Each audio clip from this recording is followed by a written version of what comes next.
પ્રફુલભાઈ, તમે જે home loan વિશે સમજાવ્યું, હવે એમાં મારે ક્વેશ્ચન એવો છે કે ફોર એક્ઝામ્પલ ન્યૂ હાઉસ છે તો તમે કીધું કે હોમ લોનમાં ઇન્ક્લુડ થાય છે, પરંતુ જો કોઈ વ્યક્તિ પાસે પ્લોટ છે અને એ કન્સ્ટ્રક્ટ કરીને જો હાઉસ બનાવે છે તો શું આપણે હોમ લોનમાં એની ગણતરી કરી શકાય છે? જી મૌલિકભાઈ, આ તમે ખૂબ સરસ પ્રશ્ન અત્યારે કર્યો છે.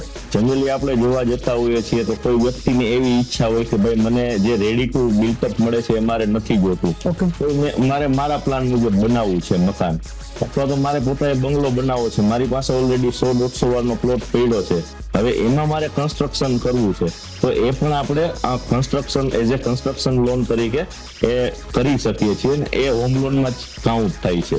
બરોબર. અને એ વસ્તુ એવી છે કે એના ક્રાઇટ એરિયા હોય છે કે જેમાં આપણે સમજો પ્રોપર્ટી ફાઇલ હોમ લોનમાં નવું હોય કે જૂનું લઈએ છીએ એવી જ રીતના એમાં સેમ પ્રોપર્ટી ફાઇલ લેવામાં આવે છે.